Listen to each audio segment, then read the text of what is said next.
If one has the necessary awareness, they could observe on which day your body doesn't need food. Every other creature knows this. Unfortunately, human beings have forgotten because their thought process or their silly mind has superimposed every other sense they have in their system. If you observe your system, you will see on a particular day, you don't feel like eating. That day you should not eat. But no, you're at your friend's house, there is a party, you stuff yourself, even if your body says no, you stuff yourself. You see all the animals, even if you have a dog at home, on a certain day he refuses to eat, both dogs and cats. Have you noticed this? He will go and eat some blades of grass if it's available and puke and cleanses himself because he's conscious that ingestion is continuously happening, but digestion and excretion is not as efficient as ingestion. Ingestion is happening compulsively, but other parts need to work. Other dimensions of digestive process needs to work.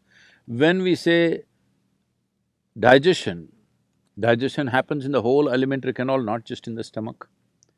And assimilation also happens across the entire alimentary canal.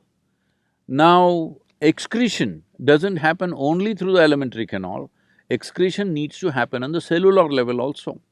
Impurities gather over a period of time and you become dense both in body and head.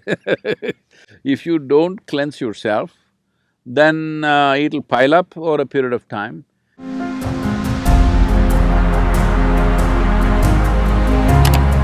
then our confidence fluctuates every day. So, what do you have to say about that? Because I don't have any confidence about anything, I just have clarity. People think I have knowledge. No, my head is empty. That's why to make it look little substantial, I have a turban. It's totally empty always. But I have clarity. Clarity means what? You see things the way they are. Knowledge means what? You have fixed information about everything. If things have changed, you will not see it the way it is. That's as good as being blind.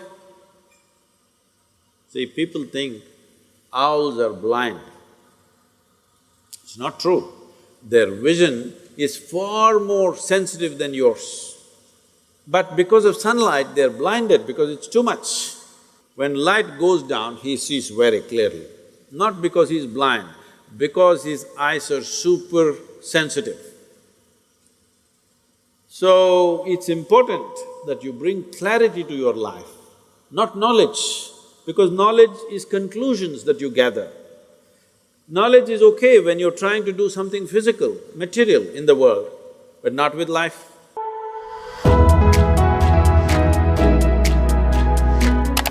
In my life, be it business negotiations or even in marriage or even raising kids or career decisions, how do I know what is it that works? You're married and you want to know what works.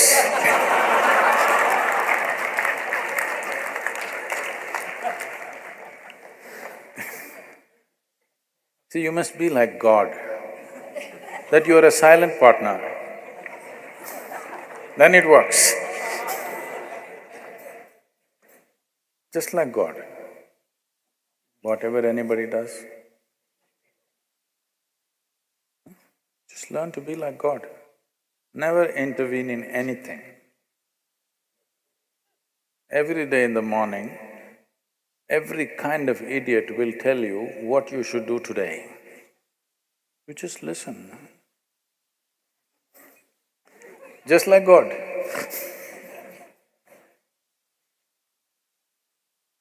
Marriage will work. It may not work with your profession. See, you're misunderstanding this. You're trying to make this into some kind of a value system.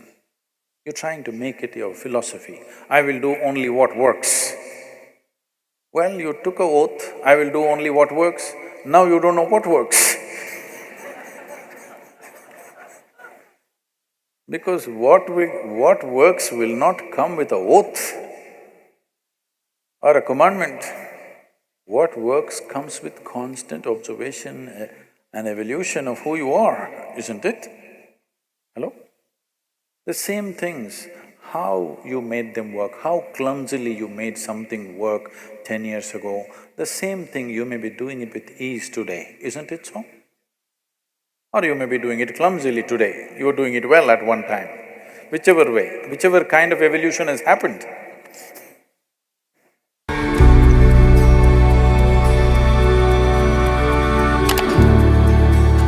are the injustices and unfairnesses that one faces in one's life a result of their past karma?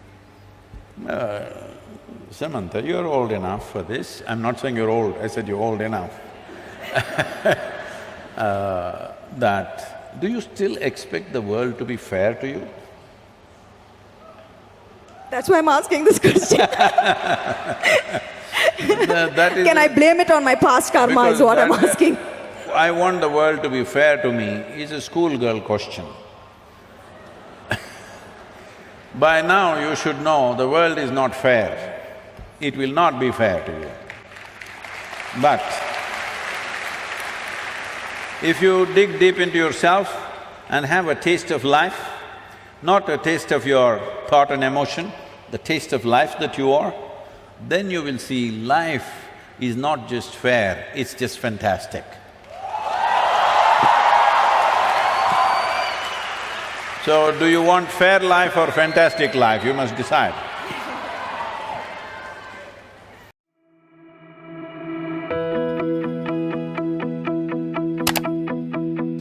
if something happens, people suffer.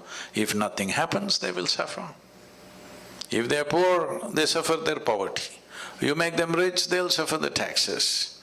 They're not educated, they suffer that. Put them to school, endless suffering. Not married, they will suffer that. Get them married. I did not say anything.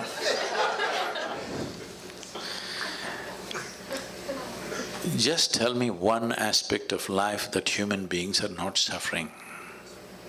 They're suffering every aspect. So offer them death, that will also they'll suffer. So suffering is not because of the nature of life. Suffering is because of the complexity of the mind which you did not care to understand. If you had the brain of an earthworm, you would be fine. Hello? Peaceful, eco-friendly also, because that's a great aspiration in California. The only life which is struggling to be eco-friendly is brilliant. Earthworm knows, a grasshopper knows, a lizard and a snake knows how to be eco-friendly. This most evolved creature on the planet is struggling to be eco-friendly. Yes or no? So, the problem is complexity of possibilities. Possibilities are the greatest blessing we have, but unfortunately that's what we are suffering, because when something very possible and powerful is given to you, if you don't handle it right, it'll blow up in your face. That's all that's happening. How do you know how to handle it? That's why I'm here. All right.